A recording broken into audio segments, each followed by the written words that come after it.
for joining Dukascopy TV at the IFX EXPO here in Cyprus 2014. With the help of our partners, we're quizzing the industry elite for what makes Cyprus such a good option and also asking them their top strategic tip. With me in the TV booth right now is Kruger from First Macro. Joel, thank you very much for joining us. Thank you, Monica. Good to be here. Excellent. Pleasure for coming in. Now, let's have a look. We're at Cyprus. We find ourselves here in this IFX Expo in Limassol. It's the third year that the Expo has came here. But seemingly Cyprus is emerging from the trouble it's had from the financial crisis. But how would you describe market sentiment and investor sentiment towards this place nowadays? Well, I think that this conference is a reflection actually of how successful the industry has done at being able to recover from the crisis that we saw a year back. So the Eurozone economy has been stabilizing, and I think that's helped. And I think they've done an exceptional job at recovering and reinstilling confidence in the region. Now, if we're to look at from the FX point of view and for clients, customers who are hoping to get into the industry, what do you think they must consider when opening up an account with an FX broker? So for me, I come from the research and strategy side of the business. So I think that it's important that the business move in the right direction. And as this business grows, it is moving in that direction, where brokers need to realize that there's added value in trying to provide services to clients where they can be self-directed traders. And that means offering them great research and great sort of solutions on that end so they can continue to sort of make money and be around for the long term. And I think that's the direction where the market needs to go, and that's where someone should be looking for when they look at a broker. Fantastic. Now, talking about direction, social media is something which really has revolutionized the everyday life for everyday people in terms of how they source news, how they make trades, how they really interact with one another. You're not a broker, as you said, but what does it mean for you? In this fast-moving world when communication is key, how do you strategize and keep up with these trends? So do you use Twitter?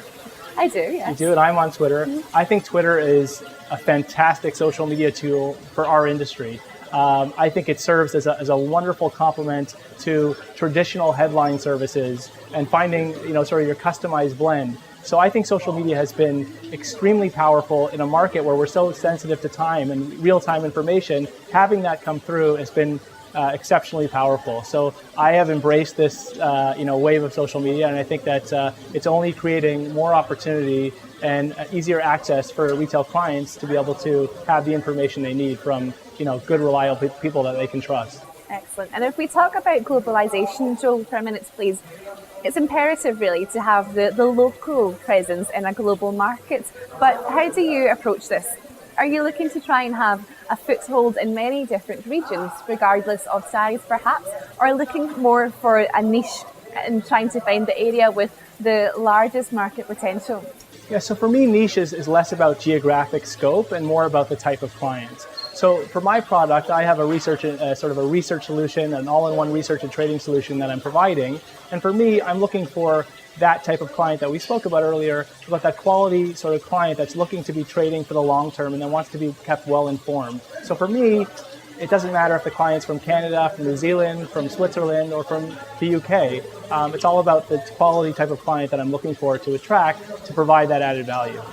And if you could, please, Joel, what would be your top tip for someone who, from your point of view, is looking to get into the industry as a startup broker? What advice would you give them in terms of strategy? Well, so if you're looking to get into the industry on the business side, I would say that the most important thing is that you need to make sure that you're passionate about what you're doing. That's the most important thing, because if you don't have that, then it's not going to work. The other thing, unfortunately, is that you need to be well funded and well capitalized to go through the process. As long as you have the passion and that you have the right planning in place, then that's the most important thing, because it always takes a little bit longer than you want it to take, and so you need to be ready for that. If you're a client coming into the FX business on the trading side and you're looking to get involved, my best recommendation, brokers won't like this, is to either trade a very small account and trade that without leverage, because in this business, scalability isn't an issue. So if you can trade a small account and generate 10% and you're not leveraged and you're not risking your entire account, and you can do that successfully for 6 months or 12 months, then you can scale up and you can grow accordingly. don't blow up and don't come in and try to leverage yourself up. So that's my best recommendation. Trade unleveraged. Ah, nice. Controversial, but I do like it. Now, if we finish up perhaps with a bit of a market overview, Joel, we've got a lot going on in the coming months. We've got the taper train continuing on its track. Maybe we'll have the June meeting and information from the ECB about unconventional tools which they're ready to deploy. What are you keeping an eye out for in the future? So I think it's a very exciting time now, and it's kind of interesting given that the volatility in the FX market has been so low. And generally, from a technical standpoint, whenever you get a contraction in volatility, it's actually an exciting time because it means that we're going to see a breakout in volatility. Now, if you look at things on the fundamental side, everything revolves around the Federal Reserve.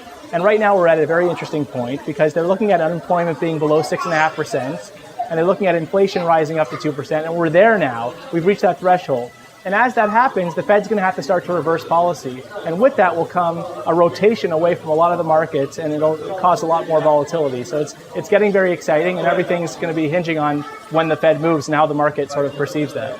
Fantastic. Well, Joel, thank you for coming in and talking all this through with us. It's been an absolute pleasure. Thanks a lot, Monica. Good to be here. Thank you. Okay, well, that's all from Joel and myself for the moment, but make sure you keep clicking back to find out all of the insider info from the IFX Expo here in Cyprus 2014. Goodbye for now.